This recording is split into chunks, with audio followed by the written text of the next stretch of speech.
नमस्कार प्यारे दोस्तों, आप सभी का स्वागत है आर्ट अकेडमी के चैनल पर। अब परीक्षा की बात करते हैं। BHIC 134 यानी कि भारत का इतिहास 1707 से लेकर 1950 तक का।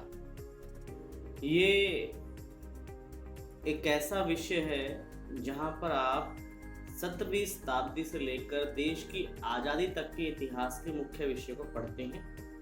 क्योंकि हाल ही में परीक्षा है, तो परीक्षा के आधार पर हमने कुछ मुख्य प्रश्नों का चयन किया है और आशा करते हैं कि ये प्रश्न आपकी परीक्षाओं में अवश्य काम आएंगे और आपको सफलता दिलाएंगे। तो चलिए शुरू करते हैं। पहला प्रश्न है, मुगल साम्राज्य का पतन किन कारणों से हुआ?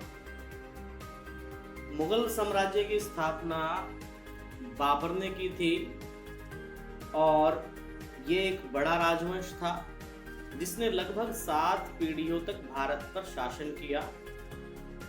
और मुगल साम्राज्य न केवल भारत बल्कि विश्व के महान साम्राज्यों में से एक था। इसके मुख्य शासक थे बाबर, हुमायूं, अकबर, जहांगीर, शाहजहां, औरंगजेब आदि। इस महान वंश में काफी अच्छी स्थितियां रही, जैसे स्थापत्य कला, विज्ञान, व्यापार आदि। परंतु उसके बावजूद विभिन्न कारणों से ये मुगल साम्राज्य जो बहुत शक्तिशाली था, जिसने कई पीढ़ियों तक राज किया, धीरे धीरे कमजोर होता चला गया और अंततः नष्ट हो गया। तो जानते हैं मुगल साम्राज्य के पतन के मुख्य कारण क्या हैं। नंबर 1 है उत्तराधिकार का निश्चित नियम ना होना। मुगल साम्राज्य में उत्तराधिकार का कोई निश्चित नियम नहीं था। जितने भी बेटे भाई सब थे, सभी गद्दी प्राप्त करने के लिए, सिंहासन प्राप्त करने के लिए आपस में युद्ध करते थे। जिसको विजय प्राप्त होती थी वो सत्ता प्राप्त करता था। इस प्रकार आपसी युद्धों और आपसी सत्ता की रशाकशी के कारण मुगल साम्राज्य धीरे धीरे बहुत कमजोर हो गया। नंबर 2, कमजोर उत्तराधिकारी। कमजोर उत्तराधिकारी का शाब्दिक अर्थ है कि औरंगजेब के बाद जो भी शासक या जो भी उत्तराधिकारी मुगल सत्ता को संभाल रहे थे, वो उतने शक्तिशाली नहीं थे कि आसानी से इतने विशाल साम्राज्य को संभाल सकें। और हुआ भी यही, औरंगजेब के बाद जो भी शासक आए वो इतने विशाल साम्राज्य को संभाल नहीं सके। जगह जगह विद्रोह होने लगे। ये इन विद्रोह को नियंत्रण नहीं कर पाए और धीरे धीरे अवध, बंगाल, हैदराबाद, पंजाब और कई रियासतों ने अपने आप को स्वतंत्र कर लिया। जिसके फलस्वरूप कमजोर उत्तराधिकारी भी इसे नहीं संभाल सके और कमजोर उत्तराधिकारी के होने के कारण ये पतनशील हो गए।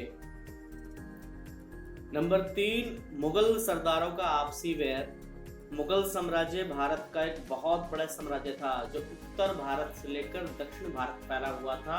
इसकी विशालता व्यापक थी और इसके अधीन बहुत सारे प्रांत और बहुत सारे रजवाड़े थे।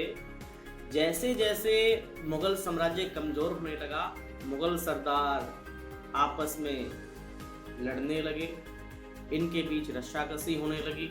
ये एक दूसरे को हीन दृष्टि से देखते थे और एक दूसरे को स्वयं से महान समझते थे। इस प्रकार सरदारों की आपसी फूट, सरदारों की आपसी कलह के कारण मुगल साम्राज्य का नियंत्रण धीरे धीरे कमजोर होता चला गया और मुगल साम्राज्य पतनशील हो गया। नंबर 4, मनसबदारी प्रथा में बार बार परिवर्तन। मनसबदारी प्रथा एक ऐसी प्रथा थी जिसमें किसी व्यक्ति को उसके पद और उसकी योग्यता के अनुसार मनसब दी जाती थी। इसकी शुरुआत अकबर ने की थी, परंतु धीरे धीरे अलग अलग शासकों के काल में, जैसे जहांगीर के काल में, शाहजहां के काल में, औरंगजेब के काल में, इस प्रथा में कई बार परिवर्तन किए गए और यह मनसबदारी प्रथा में परिवर्तन भी इनके पतन का मुख्य कारण बना। मुगल सेना का पतन। मुगल सेना भारत की महान सेनाओं में से एक थी जो लगातार युद्ध करती रहती थी, युद्ध जीतती रहती थी, परंतु आगे चलकर मुगल सेना कमजोर होने लगी क्योंकि इन पर किसी का नियंत्रण नहीं रहा। अलग अलग सामंत जागीरदार अलग अलग तरह से सेनाओं को आदेश देते थे। सेनाओं के पास कोई निश्चित योजना नहीं रही और ना ही सेनाओं को नियंत्रित करने के लिए उपयुक्त सरदार थे, जिससे मुगल सेना का पतन भी मुगल साम्राज्य का पतन का मुख्य कारण बने। विशाल साम्राज्य। मुगलों का साम्राज्य बहुत विशाल था। कश्मीर से लेकर संपूर्ण उत्तर भारत और दक्षिण भारत के फैला हुआ था। विशेष रूप से औरंगजेब के काल में भारत का मुगल साम्राज्य विश्व के बड़े साम्राज्य में से एक था और इस साम्राज्य को नियंत्रित करना कठिन था। स्वयं औरंगजेब के समय में जब वह उत्तर भारत में होता तो दक्षिण भारत में विद्रोह होते और जब वो दक्षिण भारत में होता तो उत्तर भारत में विद्रोह होते। इस प्रकार इतने बड़े साम्राज्य को संभालना बहुत कठिन था। विशाल साम्राज्य भी इसके पतन का मुख्य कारण बना। सरदारों का विलासी और निकम्मे होना। वे सभी लोग जो बड़े बड़े ओहदों पर थे, पदों पर थे, चाहे वो सरदार हों, प्रांत के गवर्नर हों या जागीरदार हों, वे सभी अपना कर्तव्य भूलकर विलासता में डूबे रहते थे, शराब में डूबे रहते थे। उन्हें सरकारी कामकाज से कोई सरोकार नहीं था। अर्थात पूरी तरह से मुगल साम्राज्य विलासताओं के रंग में डूबा हुआ था और सरदारों के विलासी और निकम्मेपन ने भी मुगल साम्राज्य के पतन को निश्चित कर दिया। लोकहित कार्यों का अभाव होना। कोई भी साम्राज्य जब आगे गति करता है, विकास प्राप्त करता है, जब उसमें जनता के हितों का ध्यान रखा जाए, जनता से सरोकार रखा जाए, उनके लिए अच्छे कानून बनाए जाए, उनकी समस्याओं को दूर किया जाए। परंतु औरंगजेब के बाद जितने भी शासक आए उन्होंने जनता के हितों पर कोई ध्यान नहीं दिया।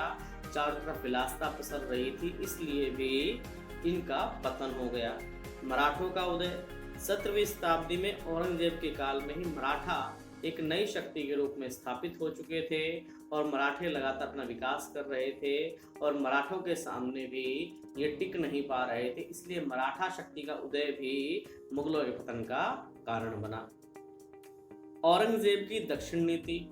औरंगजेब एक महत्वाकांक्षी शासक था जो एक बड़े साम्राज्य की स्थापना करना चाहता था। औरंगजेब यदि दक्षिण की नीति का अनुसरण नहीं करता, दक्षिण में अपने सैन्य अभियान नहीं करता, तो शायद इसका साम्राज्य लंबे समय तक स्थापित रहता। परंतु इसने दक्षिण में बड़ी मात्रा में धन खर्च किया उनको नियंत्रित करने के लिए, उन पर सैन्य अभियान करने के लिए, और कहा जाता है कि औरंगजेब की दक्षिण नीति के फलस्वरूप ही मुगल साम्राज्य का पतन हुआ। उसी समय मराठों, सिखों और राजपूतों, जो कि तभी मुगल साम्राज्य की शक्ति हुआ करती थी, जो मुगलों को सहायता दिया करती थी, अब मराठे, सिख और राजपूत पूरी तरह से मजबूत हो चुके थे और मुगलों ने लगातार इनकी अवहेलना की, इनके साथ दुर्व्यवहार किया और इनके दुर्व्यवहार ने भी मुगलों को कमजोर बनाया और आखिरकार धीरे धीरे बहुत से स्वतंत्र राज्य बन गए जिन्होंने मुगलों की अधीनता को स्वीकार नहीं किया और मुगल साम्राज्य पतनशील हो गए। राजकोष का खाली होना। बड़ी मात्रा में सेनाओं पर खर्च करना, युद्ध अभियान करना, इन सभी कारणों से मुगलों का राजकोष पूरी तरह से खाली हो चुका था। खजाने में कुछ भी नहीं था, तो उनके पास देने के लिए ना तो वेतन था, ना काम करने के लिए धन था, तो राजकोष का खाली होना भी मुगलों के पतन का प्रमुख कारण बना। कृषि उद्योग धंधों का पतनशील होना। कृषि भारत का सबसे बड़ा व्यवसाय है। उसके अलावा जो भी कल कारखाने, उद्योग धंधे, कपड़ा उद्योग, शिल्प उद्योग स्थापित था, उनको भी नियंत्रित या नियोजित करने का प्रयास नहीं किया। कृषि और अन्य उद्योग भी पतनशील थे, इसलिए भी मुगलों का पतन हो गया। विदेशी शक्तियों का भारत में उदय। जहांगीर के काल में ही ब्रिटिश, डच, फ्रांसीसी, इन सब विदेशी व्यापारियों ने आना शुरू कर दिया था। ये विदेशी व्यापारी अब भारत की राजनीति में हस्तक्षेप करने लगे थे, सैन्य हस्तक्षेप करने लगे थे, जिसके फलस्वरूप ये कमजोर होते चले गए। इस प्रकार हम कह सकते हैं कि भारत में मुगल साम्राज्य का पतन किसी एक कारण से नहीं बल्कि कई कारणों से हुआ और अंततः बाबर का स्थापित किया हुआ साम्राज्य औरंगजेब के बाद उसके उत्तराधिकारी संभाल नहीं पाए और विभिन्न कारणों से मुगल साम्राज्य पतनशील हो गया, उसका पतन हो गया। एक अगला प्रश्न है सबसे महत्वपूर्ण, प्रश्न है 1857 का विद्रोह किन कारणों से हुआ। 1857 का विद्रोह भारत के सर्वश्रेष्ठ और सबसे चर्चित विद्रोहों में से एक है, जिसने भारत के जनमानस में आजादी की लौ जगाई। इसे बहुत से लोग विद्रोह कहते हैं, बहुत से लोग क्रांति कहते हैं और बहुत से लोग इसे आजादी का पहला स्वतंत्रता संग्राम कहते हैं। तो चलिए शुरू करते हैं, जानते हैं 1857 के विद्रोह से आप क्या समझते हैं या इसकी क्रांति के मुख्य कारण क्या थे। मुगलों के शासन के बाद भारत पर अंग्रेजों का शासन हो गया। 1757 से लेकर 1857 तक लगभग 100 सालों तक भारत पर ब्रिटिश कंपनी ने शासन किया। उस दौरान अंग्रेजों की नीति इतनी कठोर रही कि भारत में विद्रोह की लौ शुरू हो गई। इनका मुख्य कारण था अंग्रेजों के द्वारा भारत का भरपूर शोषण, जिसके फलस्वरूप भारतीय जनता का गुस्सा अंग्रेजों के विरुद्ध फूटा और 1857 में क्रांति के रूप में यह गुस्सा फूट गया। 1857 की क्रांति के मुख्य कारण निम्न थे। नंबर 1, मजदूरों और किसानों का भरपूर शोषण। भारत एक कृषि अर्थव्यवस्था वाला देश है। यहाँ बड़ी मात्रा में मजदूर और किसान विभिन्न कारणों से विभिन्न प्रकार से अपना जीवन यापन करते हैं। अंग्रेजों के द्वारा कृषि को पूरी तरह से बर्बाद कर दिया गया, मजदूर बर्बाद हो गए, किसानों का भरपूर शोषण हुआ, उनके साथ दुर्व्यवहार किया गया, अर्थात अंग्रेजों ने हर प्रकार से किसानों और मजदूरों का जीवन दुभर बना दिया, जिसके फलस्वरूप किसान और मजदूर एकजुट हो गए और वो हर तरह से अंग्रेजों को भारत से बाहर भगाना चाहते थे। इसलिए मजदूर और किसानों का शोषण विद्रोह का प्रमुख कारण था। नंबर 2, अंग्रेजों की राज्य हड़प नीति। अंग्रेज भारत में बहुत ही महत्वाकांक्षी थे। वो कई प्रकार के एजेंडे रखते थे, जैसे कि भारतीय धन बल पर अपना कब्जा जमा कर रखना, भारत के कच्चे माल को विदेश भेजना, यहाँ के सोने चांदी पर अपना कब्जा करना। इसी आधार पर उन्होंने एक नीति अपनाई जिसे लैप्स नीति या राज्य हड़प नीति कहते हैं। लॉर्ड डलहौजी ने लैप्स नीति की शुरुआत की। इसका अर्थ था कि यदि भारत में कोई शासक बिना संतान के मर जाता है, उसके पास कोई उत्तराधिकारी नहीं है, तो उसके राज्य पर अंग्रेज राज्य का अधिकार हो जाएगा, अंग्रेज उस पर अधिकार जमा लेंगे। इसी आधार पर झांसी, सतारा, बिठूर कई राज्यों को अंग्रेजों ने हड़प लिया। इस प्रकार देसी शासक और देसी राजा अंग्रेजों के विरुद्ध हो गए। इसमें झांसी की रानी, बाला साहब, नाना साहब, तात्या टोपे, कुंवर साहब, बहुत से शासक थे जिन्होंने इस नीति का विरोध किया और विद्रोह में शामिल हो गए। नंबर 3, फूट डालो शासन करो की नीति। अंग्रेज बहुत ज्यादा तेज, चालाक और चतुर थे। वो जानते थे यदि भारत में लंबे समय तक शासन करना है तो इनके बीच फूट डालनी होगी। उन्होंने मुस्लिमों और हिंदुओं के बीच धर्म के आधार पर भेदभाव पैदा किया। कभी वे मुस्लिमों का पक्ष लेते और हिंदुओं का विरोध करते, कभी वो हिंदुओं का पक्ष लेते और मुस्लिमों का विरोध करते। इस आधार पर उन्होंने भारतीय जनता को कई हिस्सों में बांट दिया था और भारतीय आपस में ही लड़ रहे थे। उनकी इस नीति को अब ये लोग पहचानने लगे थे और भारत के लोग जान चुके थे कि वो हिंदू मुस्लिम के माध्यम से, फूट डालो के माध्यम से हमें नष्ट करना चाहते हैं। इसलिए वे 1857 में मुस्लिम और हिंदू मिलकर अंग्रेजों को बाहर करने के लिए तत्पर हो गए। नंबर 4, सैनिकों के साथ भेदभाव। भारतीय सैनिक और अंग्रेज सैनिक में दिन रात का अंतर था। भारतीय सैनिकों का वेतन कम था, अंग्रेज सैनिकों का वेतन ज्यादा था। यदि कोई भारतीय उच्च पद पर भी है तो उसे निम्न पद के अंग्रेज अधिकारी को खड़े होकर सलाम करना पड़ता था। अंग्रेज अधिकारियों के क्वार्टर, उनके रहने के स्थान साफ थे, उन्हें अच्छा खाना दिया जाता था। इसके भारतीय सिपाहियों के रहने सहने का स्थान कोई खास अच्छा नहीं था, उनको भोजन भी उचित नहीं दिया जाता था। इसके साथ साथ भारतीय सैनिकों के साथ दुर्व्यवहार भी किया जाता था। इस कारण से भी भारतीय सैनिकों ने विद्रोह कर दिया। नंबर 5, अंग्रेजों का विदेशीपन। अंग्रेजों ने मुगलों की तरह कभी भी भारत को अपनाया नहीं। मुगल भारत में बस चुके थे, भारत को अपना मानते थे, पर अंग्रेजों ने इस 100 साल के शासन के बाद भी कभी भी भारतीयों को नहीं माना। वे स्वयं को श्रेष्ठ और भारतीयों को जंगली असभ्य मानते थे। उन्होंने रहने के स्थान अपनाए थे, जैसे ब्लैक टाउन और व्हाइट टाउन। व्हाइट टाउन किलेबंद दीवारें होती थी जिनके अंदर भारतीय प्रवेश वर्जित था, और व्हाइट टाउन में अंग्रेज रहते थे, और ब्लैक टाउन भारतीय थे जहां पर कोई सुविधा नहीं थी। इस प्रकार अंग्रेजों का विदेशीपन भी इस विद्रोह का प्रमुख कारण बना। नेक्स्ट है आपका नए कारतूसों का प्रयोग। उसी समय एक अफवाह उड़ी कि जो नई बंदूक उन्हें दी गई है जिसका नाम एनफील्ड बंदूक है, उस एनफील्ड बंदूक में जो कारतूसें प्रयोग होती हैं उनमें गाय और सूअर की चर्बी है। हिंदू और मुस्लिम दोनों के लिए ये असहनीय था।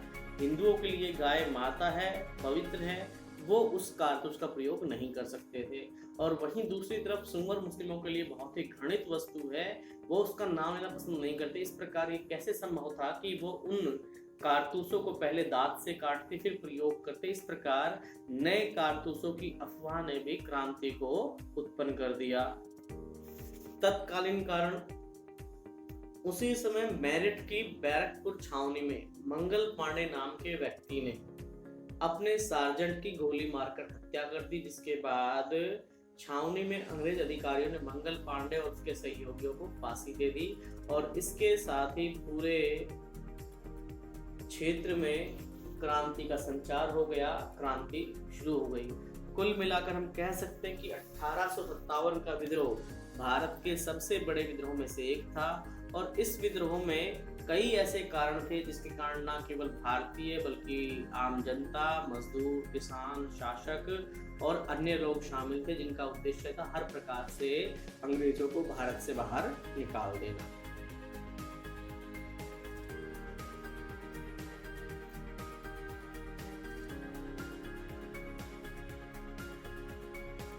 अगला प्रश्न है 1857 का विद्रोह किन कारणों से असफल हुआ।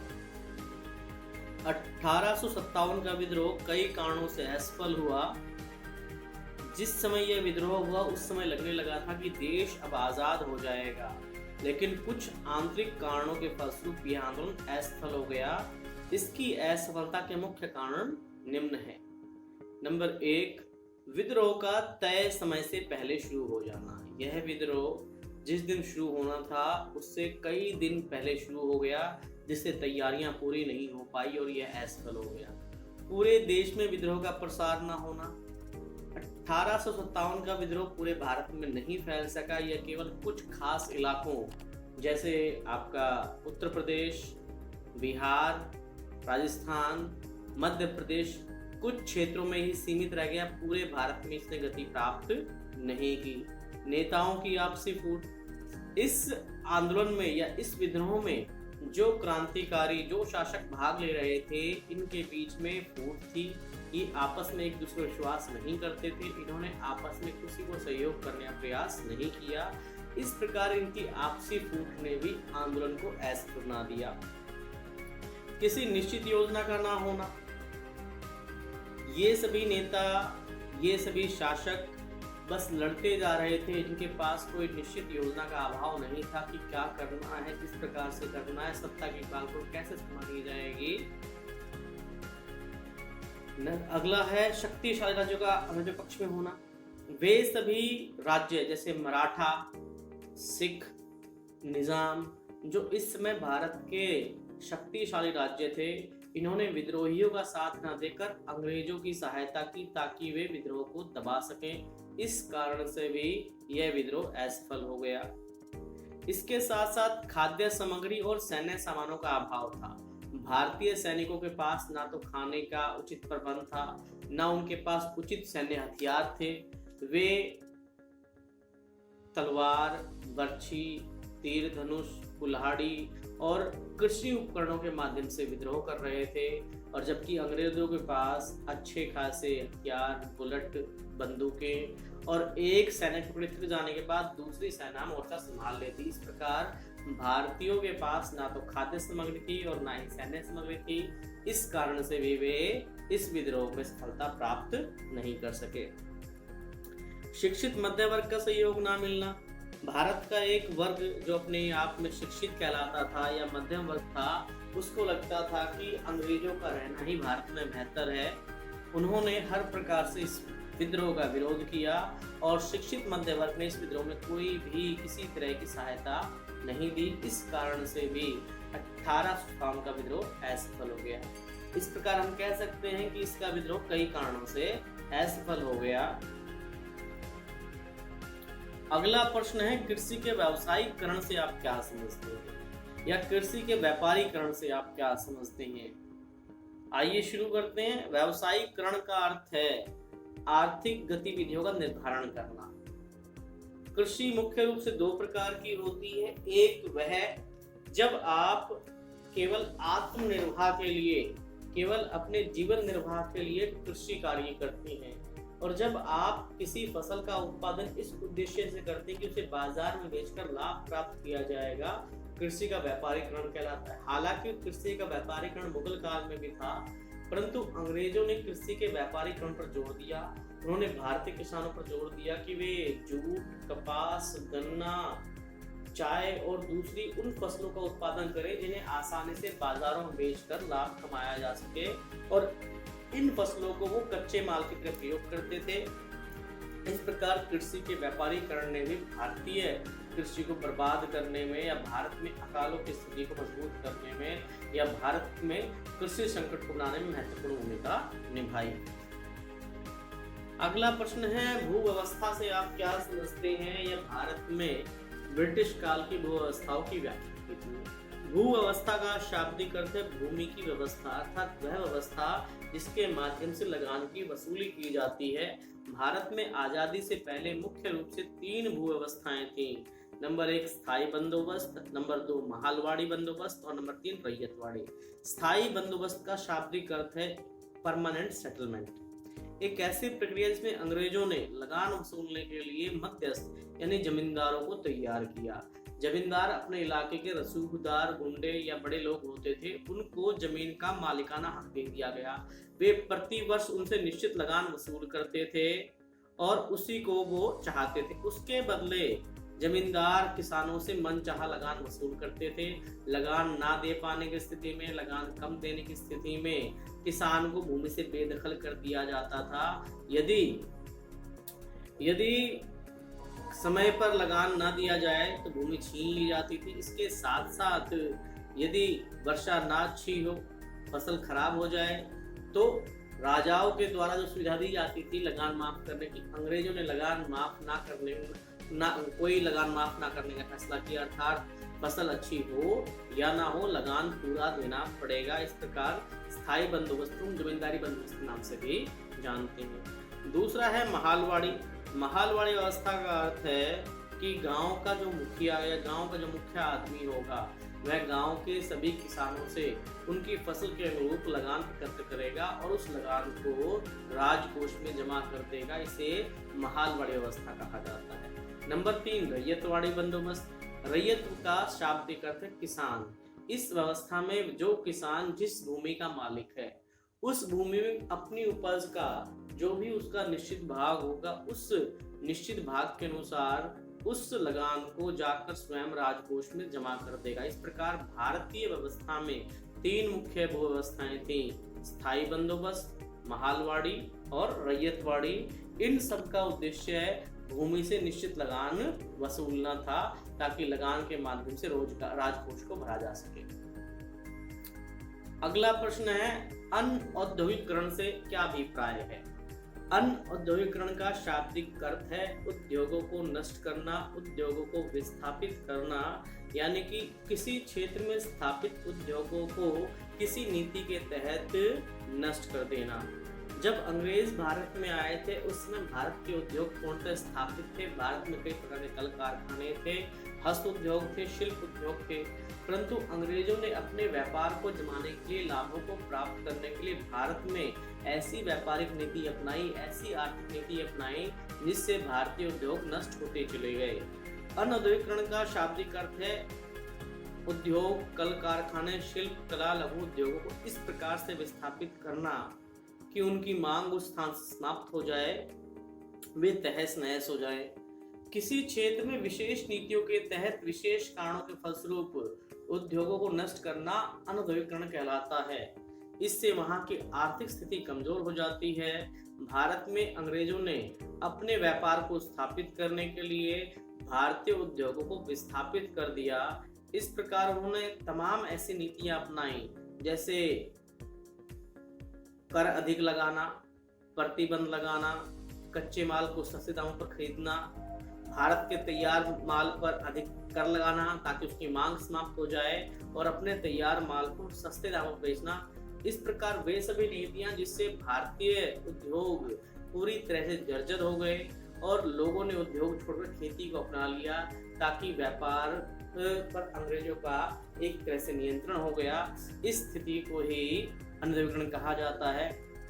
अंग्रेजों ने यहाँ एक ऐसी नीति अपनाई जिससे भारत कच्चे माल का निर्यातक और तैयार माल का आयातक हो गया, और यही प्रक्रिया भारत के इतिहास में अनौद्योगिकरण कहलाती है।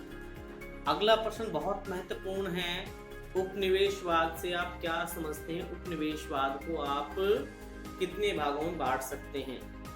उपनिवेशवाद शब्द 3 शब्दों से मिलकर बना है। उप जमा निवेश जमा वाद। उप का अर्थ है छोटा या कम या थोड़ा, निवेश का अर्थ है पूंजी लगाना या धन लगाना और पूंजी लगाकर लाभ प्राप्त करना, और वाद का अर्थ है विचारधारा। इस प्रकार एक ऐसी विचारधारा जब कोई व्यक्ति, जब कोई संस्था या देश कम से कम निवेश करके अधिक से अधिक लाभ प्राप्त करने का प्रयास करता है, तो यह प्रक्रिया उपनिवेशवाद कहलाती है। इसे दूसरे शब्दों में कॉलोनिज्म भी कहा जाता है। दूसरे शब्दों में जब कोई बड़ा देश, कोई शक्तिशाली देश किसी छोटे और कमजोर देश पर अधिकार करके वहां के समस्त लाभों को, आर्थिक, व्यापारिक, सामाजिक लाभों को उस देश से अपने देश की ओर स्थानांतरित कर देता है, तो यह प्रक्रिया उपनिवेशवाद कहलाती है। उदाहरण के रूप में अंग्रेज भारत में व्यापारी के रूप में आए थे, परंतु भारत की कमजोर स्थिति का लाभ उठाते हुए उन्होंने भारत पर अपना अधिकार कर लिया और भारत के समस्त लाभों को इंग्लैंड की ओर स्थानांतरित कर दिया। इस प्रकार भारत इंग्लैंड का उपनिवेश था और इसे अंग्रेज एक बाजार के रूप में प्रयोग करते थे। यहाँ से वे सस्ते दामों पर कच्चा माल प्राप्त करते थे और तैयार माल महंगे दामों पर भारत में बेचा करते थे। उपनिवेशवाद को 3 चरणों में बांटा गया है। नंबर 1 कृषिवादी उपनिवेशवाद, नंबर 2 औद्योगिक उपनिवेशवाद और नंबर 3 उत्तर औद्योगिक उपनिवेशवाद।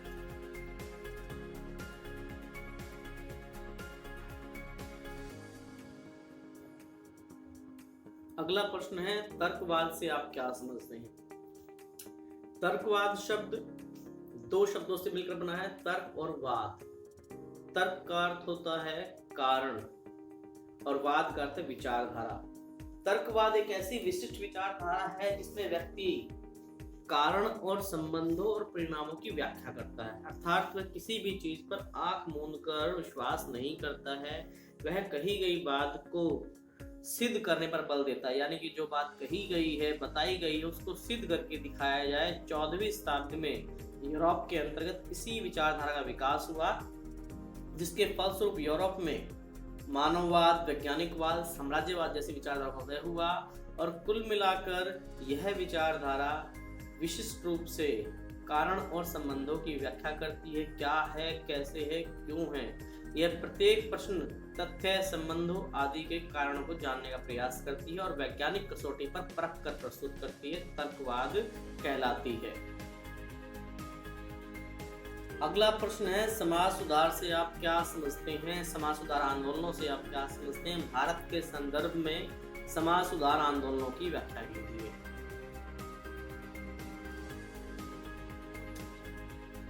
वे सभी आंदोलन जो समाज की बुराइयों, अंधविश्वासों, आडंबरों, कुरीतियों को दूर करके समाज को सरल बनाने का प्रयास करते हैं, समाज सुधार आंदोलन कहलाते हैं। समाज सुधार आंदोलन शब्द 3 शब्दों को परिभाषित करता है। समाज, सुधार और आंदोलन। समाज का शाब्दिक अर्थ है सभ्य मानव जाति, यानी कि ऐसी जाति, एक ऐसा मानवीय समूह जो निश्चित परंपराओं और आस्थाओं के साथ जीवन यापन करता है। सुधार का शाब्दिक अर्थ कमियों और अवगुणों को दूर करना और गुणों को ग्रहण करना। आंदोलन शब्द का अर्थ है किसी विशेष विचारधारा के आधार पर कोई प्रयास करना जिससे एक बड़ा मानव समाज सहमत हो और वह उस प्रयास को स्थापित करना चाहता हो। इस प्रकार वे सभी प्रयास जो समाज की बुराइयों को दूर करके समाज को सरल बनाने का कार्य करते हैं, समाज की जटिलताओं और बुराइयों को दूर करते हैं, समाज सुधार आंदोलन कहलाते हैं। मध्यकाल में भारतीय समाज कई प्रकार की बुराइयों से घिरा हुआ था, जैसे सती प्रथा। सती प्रथा का शाब्दिक अर्थ है एक ऐसी प्रथा जिसमें किसी स्त्री के पति के मर जाने पर उसकी पत्नी को उसकी चिता के साथ जला दिया जाता था। यह एक बहुत ही घृणित प्रथा थी। इसको दूर करने के लिए राजा राम मोहन राय और लॉर्ड विलियम ने बहुत प्रयास किए। कन्या भ्रूण हत्या।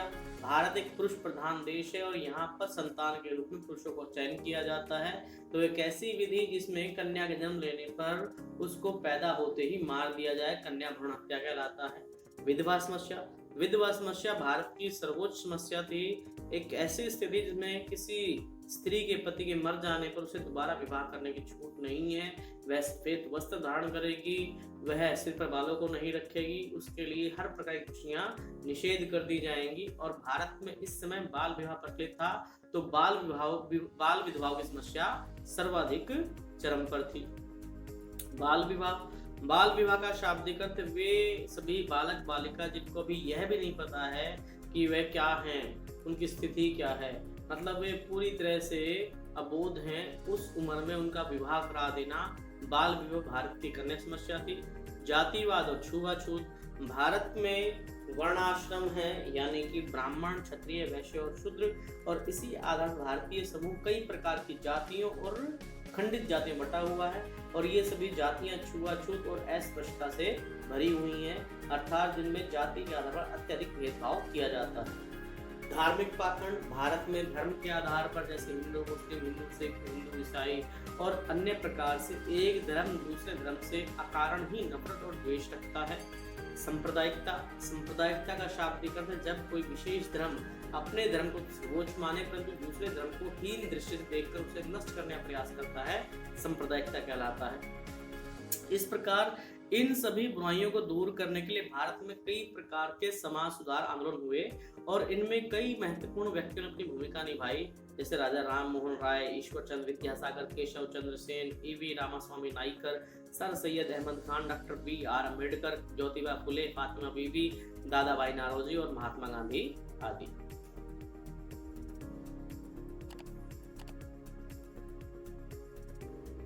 कांग्रेस की स्थापना कब हुई?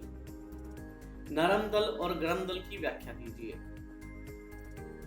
कांग्रेस की स्थापना 1885 में हुई। इसके संस्थापक ए.ओ. ह्यूम थे। उनका मानना था कि भारत में अब विद्रोह की शुरुआत हो चुकी है, इसलिए भारत के शिक्षित वर्ग को अंग्रेजों के पक्ष में करना चाहिए ताकि वे लंबे समय तक भारत पर शासन कर सकें। परंतु कांग्रेस में बहुत तेजी से भारत के सभी वर्गों, सभी समूहों, सभी धर्म और जाति के लोग शामिल होने लगे और बहुत जल्द कांग्रेस राष्ट्रीय आंदोलन का मंच बनकर उभरा। कांग्रेस के द्वारा इस मंच के माध्यम से देश की समस्याओं को उठाया जाने लगा और धीरे धीरे यह मंच विभिन्न विचारधाराओं का जमघट हो गया और आगे चलकर इसमें दो विचारधाराएं नजर आने लगी, नरम दल और गरम दल। वे सभी लोग जो शांतिपूर्ण ढंग से प्रार्थना पत्रों के माध्यम से, मांग पत्रों के माध्यम से निवेदन करके देश की समस्याओं को दूर करना चाहते हैं, उनका मानना था कि चीजों को शांतिपूर्ण तरीके से व्यवस्थित किया जा सकता है, देश की समस्याओं को शांतिपूर्ण तरीके से हल किया जा सकता है। वे हिंसा के विरोधी थे। इस दल को नरम दल के नाम से जाना गया। बंकिम चंद्र चटर्जी, W.C. बैनर्जी, दादा भाई नौरोजी और गोपाल कृष्ण गोखले आदि इसी विचारधारा के नेता थे। वहीं गरम दल का शाब्दिक अर्थ है वे सभी लोग जो इस बात पर बल दे रहे थे कि भारत हमारा देश है, भारत की शासन व्यवस्था भारतीयों के हाथ में होनी चाहिए। वह अंग्रेजों के शोषण का विरोध करते थे, हिंसा के पक्षधर थे। वे ईंट का जवाब पत्थर से देने में विश्वास रखते थे। उनका मानना था कि शांतिपूर्ण तरीके से कभी आजादी प्राप्त नहीं होगी, इसलिए हमें उग्रवाद या हिंसा का सहारा लेना ही होगा। इनमें विशेष रूप से लाल, बाल, पाल प्रसिद्ध हुए। लाल से लाला लाजपत राय, बाल से बाल गंगाधर तिलक और पाल से विपिन चंद्र पाल। सबसे महत्वपूर्ण प्रश्न है, महात्मा गांधी कौन थे और उनका राष्ट्रीय आंदोलन में क्या योगदान था। महात्मा गांधी का पूरा नाम मोहनदास करमचंद गांधी था। वे न केवल भारत के बल्कि पूरे विश्व के युग पुरुष के रूप में स्थापित हैं। उन्होंने सत्य, शांति, अहिंसा की विचारधारा को स्थापित किया। इनका जन्म 2 अक्टूबर 1869 को हुआ। ये एक बहुत ही संपन्न परिवार से संबंध रखते थे। उन्होंने वकालत की डिग्री लंदन से प्राप्त की और काफी समय तक दक्षिण अफ्रीका में एक वकील के रूप में कार्य किया। जब ये भारत लौटे तो उन्होंने भारत में वकालत शुरू की, परंतु उसमें इनका मन नहीं लगा और ये देश की आजादी के आंदोलन में कूद पड़े। उन्होंने कई छोटे और बड़े आंदोलनों का नेतृत्व किया, जैसे अहमदाबाद का मिल मजदूर आंदोलन, खेड़ा सत्याग्रह, चंपारण सत्याग्रह, असहयोग आंदोलन, सविनय अवज्ञा आंदोलन, भारत छोड़ो आंदोलन। उनके इन आंदोलनों को एक क्रम में रखा जा सकता है। नंबर 1, असहयोग आंदोलन का शाब्दिक अर्थ है किसी भी स्तर पर सहयोग ना करना। प्रथम विश्व युद्ध के बाद अंग्रेजों ने भारत को आजाद करने से मना कर दिया, जबकि उन्होंने कहा था कि यदि भारतीय इस युद्ध में हमारा साथ देंगे तो हम भारत को युद्ध के बाद आजाद कर देंगे। वहीं अंग्रेजों ने अपनी बात से मुकर कर भारत को आजाद करने से मना कर दिया। उसी समय अंग्रेजों के विरुद्ध भारत में खिलाफत आंदोलन चल रहा था और महात्मा गांधी ने हिंदू मुस्लिम एकता को बढ़ावा देने के लिए, अंग्रेजों पर दबाव देकर देश को आजाद कराने के लिए असहयोग आंदोलन की शुरुआत की। 1920 में असहयोग आंदोलन शुरू हो गया और इसके लिए निम्न कार्यक्रम अपनाए गए, जैसे किसी भी प्रकार के लगान, टैक्स और करों को देने से मना कर देना, स्वदेशी वस्तुओं के प्रयोग पर बल देना, विदेशी वस्तुओं का बहिष्कार करना, विदेशी वस्त्रों की होली जलाना, शराब और मादक द्रव्यों का बहिष्कार करना, उनकी दुकानों के बाहर प्रदर्शन करना, कर्मचारियों के द्वारा सरकारी नौकरियां छोड़ दी गई, वकीलों के द्वारा वकालत छोड़ दी गई, विद्यार्थियों के द्वारा स्कूल कॉलेज छोड़ दिए गए और आंदोलनों में बढ़ चढ़कर भाग लिया गया। कुल मिलाकर आंदोलन बहुत उत्साह से आगे बढ़ रहा था, परंतु दुर्भाग्य से फरवरी 1922 में चौरी चौरा नामक स्थान पर उग्र भीड़ ने पुलिस स्टेशन को आग लगा दी, जिसमें 22 पुलिसकर्मी जलकर मारे गए। इस पर महात्मा गांधी बहुत नाराज हुए और उन्होंने यह कहकर आंदोलन वापस ले लिया कि हिंसा हुई है और मैं हिंसा के पक्ष में नहीं हूँ। हालांकि अन्य नेता आंदोलन को वापस लेने के पक्ष में नहीं थे। दूसरा आंदोलन है सविनय अवज्ञा आंदोलन। यह महात्मा गांधी के द्वारा किया गया दूसरा बड़ा आंदोलन था। इसकी शुरुआत 1930 में की गई। सविनय अवज्ञा का अर्थ है विनम्रता पूर्वक किसी भी बात को मानने से मना कर देना। यह आंदोलन बड़े स्तर पर पूरी योजना के साथ लागू करने का प्रयास किया गया, जैसे महात्मा गांधी के द्वारा अपने 78 अनुयायियों के साथ साबरमती आश्रम से लेकर दांडी तक की यात्रा की गई। यह यात्रा एक जागरण यात्रा थी। महात्मा गांधी जिस गांव से गए वहां पर लोगों को स्वदेशी, सत्य, अहिंसा और देश की आजादी के आंदोलन से अवगत कराया। महात्मा गांधी ने दांडी पहुंचकर नमक कानून को तोड़कर आंदोलन की शुरुआत की और अपनी गिरफ्तारी दी। इस प्रकार पूरे भारत में आंदोलन शुरू हो गया और लगभग पूरे देश में उन्हीं चीजों को दोबारा किया गया जो कि असहयोग में की गई थी, जैसे लगान, कर और टैक्स आदि देने से मना कर देना, विदेशी वस्तुओं का बहिष्कार करना, स्वदेशी वस्तुओं पर जोर देना, सरकारी नौकरियों को त्याग देना, सरकारी भवनों और कार्यालयों के सामने धरने और प्रदर्शन करना, देश की आज़ादी की मांग रखना, अंग्रेजों के शोषण का विरोध करना, उनकी दमनकारी नीति का विरोध करना। उनका तीसरा बड़ा आंदोलन है भारत छोड़ो आंदोलन। भारत छोड़ो आंदोलन महात्मा गांधी के सबसे महत्वपूर्ण आंदोलनों में से एक है। इसकी शुरुआत दूसरे विश्व युद्ध के समय 1942 में की गई। हालांकि आंदोलन शुरू होने से पहले ही देश के सभी बड़े नेताओं को गिरफ्तार करके जेल में डाल दिया गया और उनको लगा कि अब आंदोलन शुरू नहीं हो पाएगा, परंतु उसके बावजूद गली मोहल्ले के नेताओं के माध्यम से आंदोलन शुरू किया गया।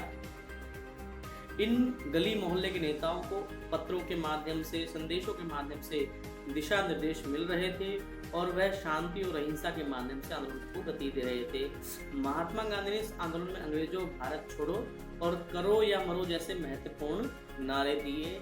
इस आंदोलन में भी उसी प्रकार कार्यक्रम रखे गए थे, जैसे अंग्रेजों का हर स्तर पर विरोध करना, कर और लगान देने से मना कर देना, सरकार को अपनी मांगों का ज्ञापन देना, स्कूल और कॉलेज का बहिष्कार करना, सरकारी नौकरियों को त्याग देना, चरखे और खादी पर बल देना, विदेशी वस्तुओं का पूर्णतः बहिष्कार करना, महिलाओं और बच्चों के द्वारा, वृद्धों के द्वारा इस आंदोलन में विशेष भूमिका निभाई गई। कुल मिलाकर हम कह सकते हैं कि महात्मा गांधी जी के द्वारा भारत की आज़ादी के आंदोलन में नई जान फूंकी गई। उन्होंने सत्य, शांति, अहिंसा जैसे मूल्यों से देश की आज़ादी को आगे बढ़ाया और उन्होंने देश के आज़ादी के आंदोलन में अपनी निर्णायक भूमिका निभाई। इस प्रकार महात्मा गांधी अपना विशेष स्थान रखते हैं।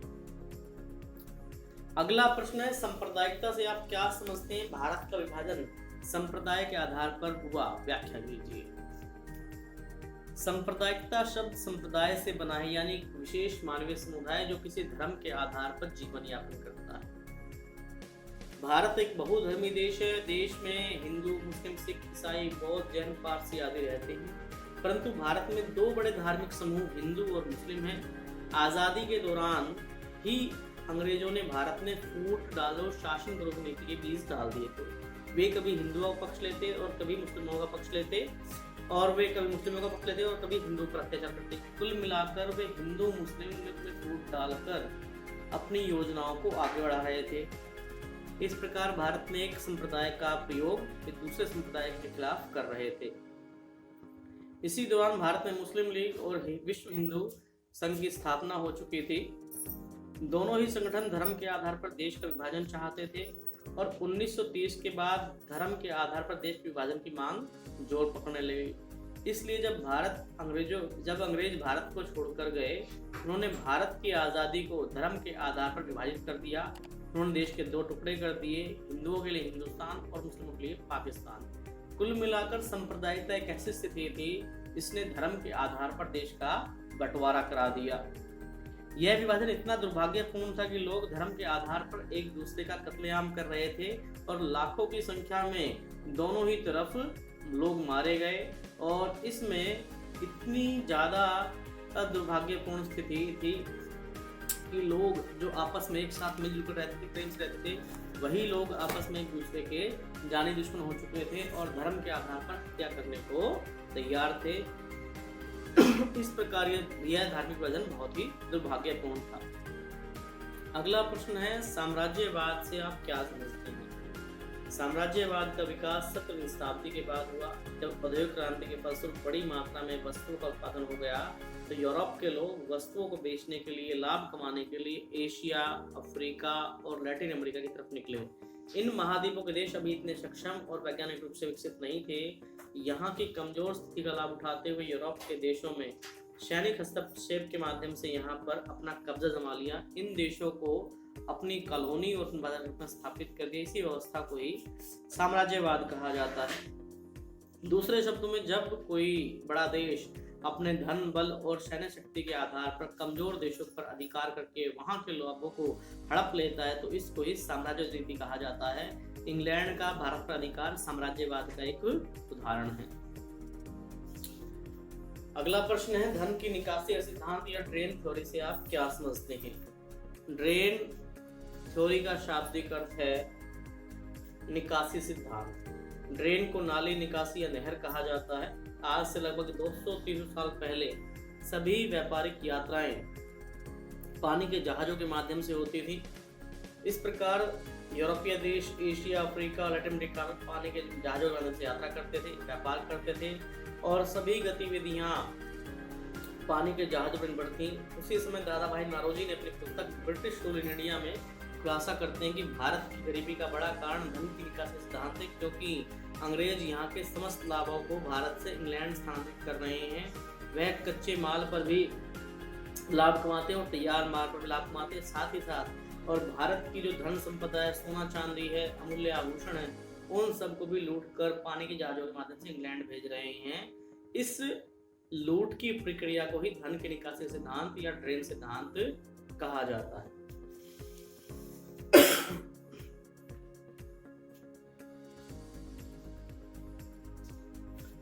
प्यारे बच्चों, हम आशा करते हैं कि ये सभी प्रश्न निश्चित रूप से आपके काम आएंगे, और यदि आपको वीडियो पसंद आए तो लाइक करें, शेयर करें, सब्सक्राइब करें। धन्यवाद।